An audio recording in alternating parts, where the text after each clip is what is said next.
Kia ora, good morning everyone, Richard Wang here. Welcome back to the channel. Today we are going to have a look at a fast portrait lens from TTArtisan. It is the TTArtisan 90mm f1.25. Before we start, just a usual disclaimer. The sample I used in this review was sent to me by TTArtisan, but as usual, this is a completely independent review, so I'm going to share with you the pros and cons I found about this lens. This TTArtisan 90mm f1.25 is a fully mechanical, fully manual lens that is mainly designed for portrait. This lens was originally released back in mid-2021.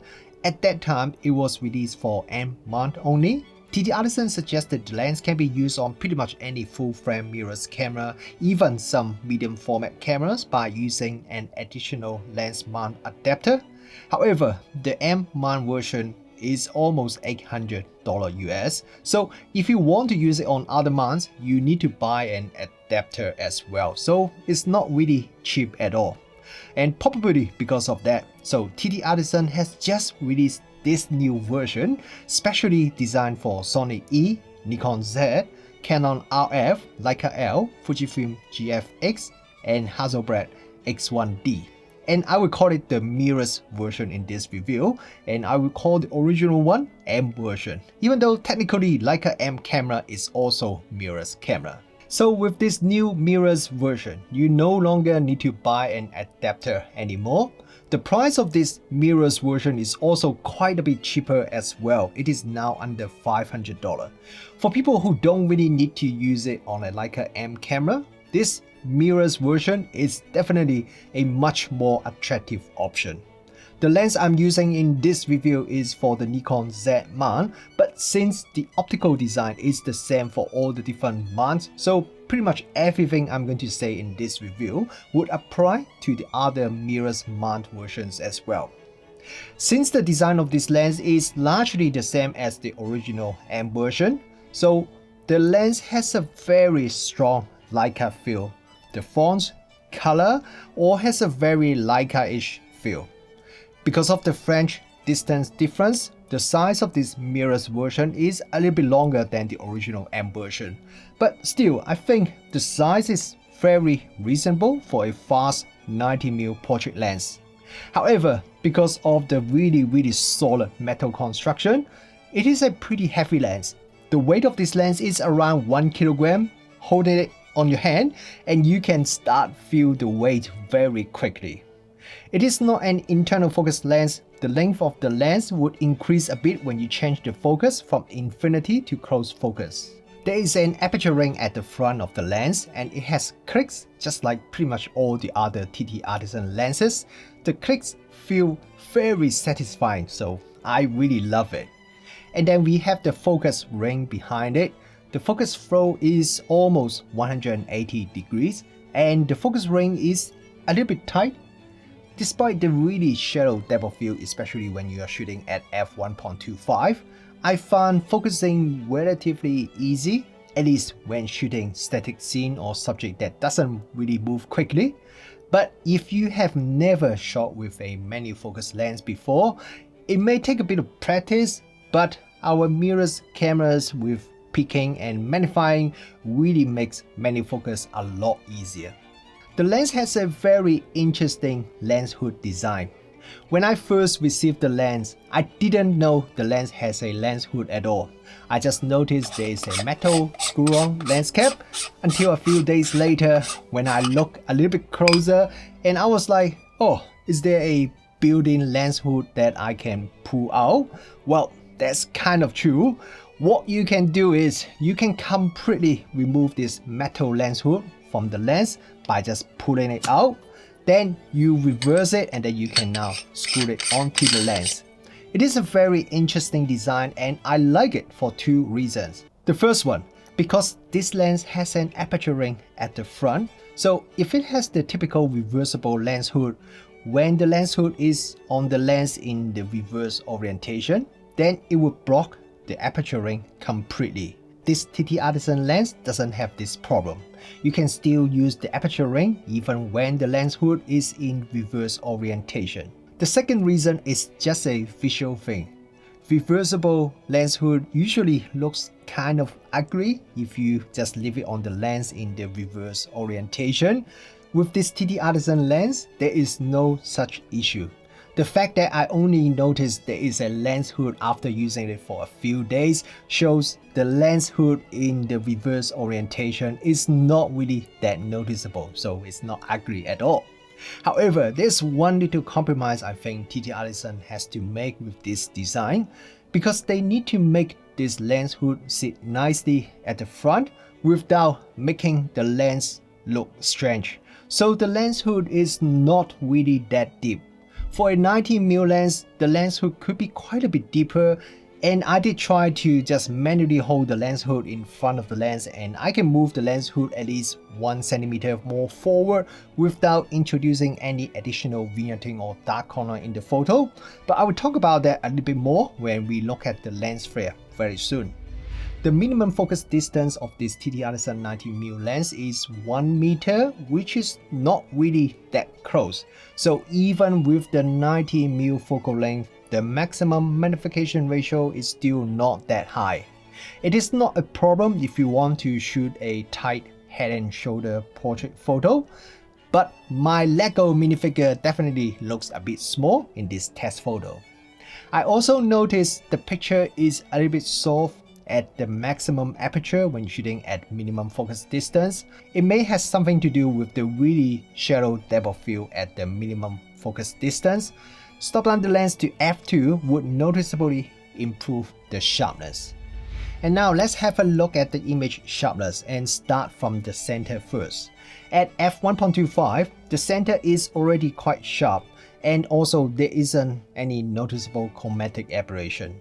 Stop down to f1.4, improve the sharpness slightly, and at f2, the center sharpness is excellent.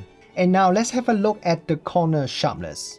At f1.25, the corner is a bit soft, but really I think it's not bad for a f1.25 lens. At f1.4, corner sharpness is quite a bit better already, but then stop down the lens further seems to only improve the corner sharpness by a little bit. Even when stop down the lens to f5.6, the corner sharpness is acceptable, but I still won't say it is very sharp. The main reason why you want to have a lens like this TTArtisan 90mm f1.25 lens is the shallow depth of field and the bokeh. And when shooting at f1.25, the bokeh is indeed very nice. It looks very dreamy with beautiful transition. The bokeh balls doesn't look nervous at all. There's a bit of bokeh clipping and cat's eye effect near the corner, but it's not crazy enough to make the photo look swirly. Bokeh looks absolutely delicious at the maximum aperture. Stop down to f1.4, the bokeh is still very round. The bokeh clipping near the corner looks slightly different. And once you stop down the lens to f2, the shape of the bokeh balls start to change from circle to polygon shape. The polygon shape will become more noticeable when you stop down the lens further. So if you want to have smooth circle-shaped bokeh balls, then definitely shoot at f1.25 or f1.4. And if you're wondering if there is any noticeable difference in the bokeh between shooting at f1.25 and f1.4, the answer is yes. While it's not a huge difference, but you should be able to see the difference between 1.25 and 1.4. At f1.25, the lens can dissolve the background a little bit more and also give the photo a little bit more dreamy look. For a f1.25 lens, I was expecting I would see quite a bit of vignetting, especially at the maximum aperture. But I was surprised because vignetting is quite minimal even when shooting at f1.25, and once I stop down the lens a bit to f2, then vignetting is almost not noticeable. Chromatic aberration is pretty well controlled by this lens. Looking at all the photos that I shot at f1.25, some of the photos I was expecting to see quite a bit of chromatic aberration, but no, there is very minimal amount of color fringing in most of my real-world photos. It doesn't mean there's no color fringing, because there still could be a bit, especially when you are shooting wide open and the area that is slightly out of focus, you could still see a bit of color fringing. But to be honest, for a f1.25 lens at this price, the chromatic aberration control is much better than what I expected. This TTArtisan 90mm f1.25 lens is mainly designed for shooting portrait with shallow depth of field, so to be honest, I don't really care too much if it has a lot of distortion or not. But it actually doesn't have too much distortion. If you look at this brick wall test photo, there's a small amount of barrel distortion, but it's not really noticeable if you are shooting most real-world photos. Okay, lens flare. It is a tricky thing to talk about for this TTArtisan lens.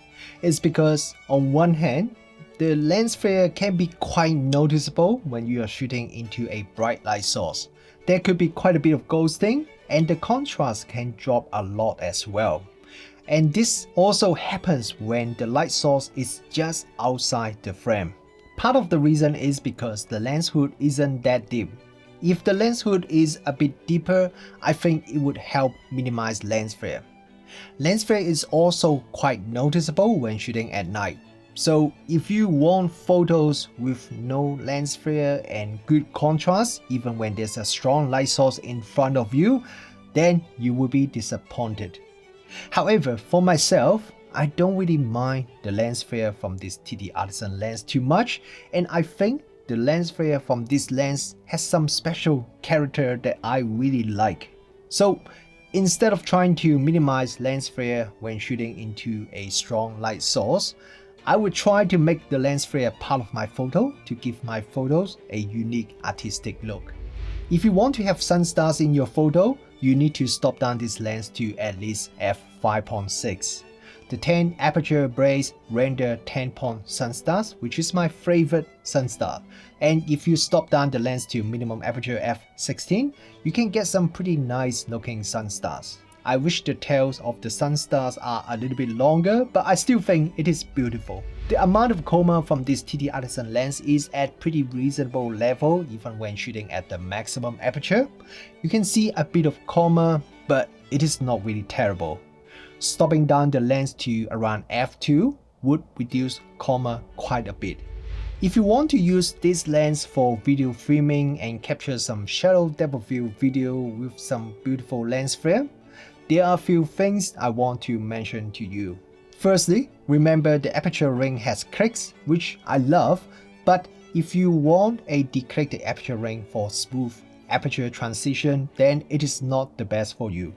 And the second thing is, there seems to be quite a bit of focus breathing with this lens. Look at this test video. When the focus is changed from 2m to 20m, focus breathing is pretty noticeable. Also, the focus ring is a bit tight, so while photographers may like it, it is not the best for filmmakers. A fast, affordable portrait lens from China is usually associated with quite a bit of image quality flaws, but this TTArtisan lens, I'm pretty surprised by its image quality. It has very good center sharpness, dreamy, beautiful bokeh, minimal amount of chromatic aberration and distortion. Sunstars is quite nice, and even vignetting is very well controlled. But I'm not saying this lens is perfect because the corner sharpness could be a bit better and you can get a lot of lens flare. However, as a portrait lens, I don't mind the corner is slightly soft because I rarely put anything important at the corner. And the lens flare, well, it could be a bit of challenge sometimes, that's for sure, especially when the contrast just drops too much. But I do love it because it does make me to think a bit more, to incorporate lens flare and ghosting into my photo to give my photos a more unique artistic look. I do want to remind you that this is quite a heavy lens, but I think the beautiful picture that you can get from this lens and the nice shooting experience may make you forget about the weight of this lens.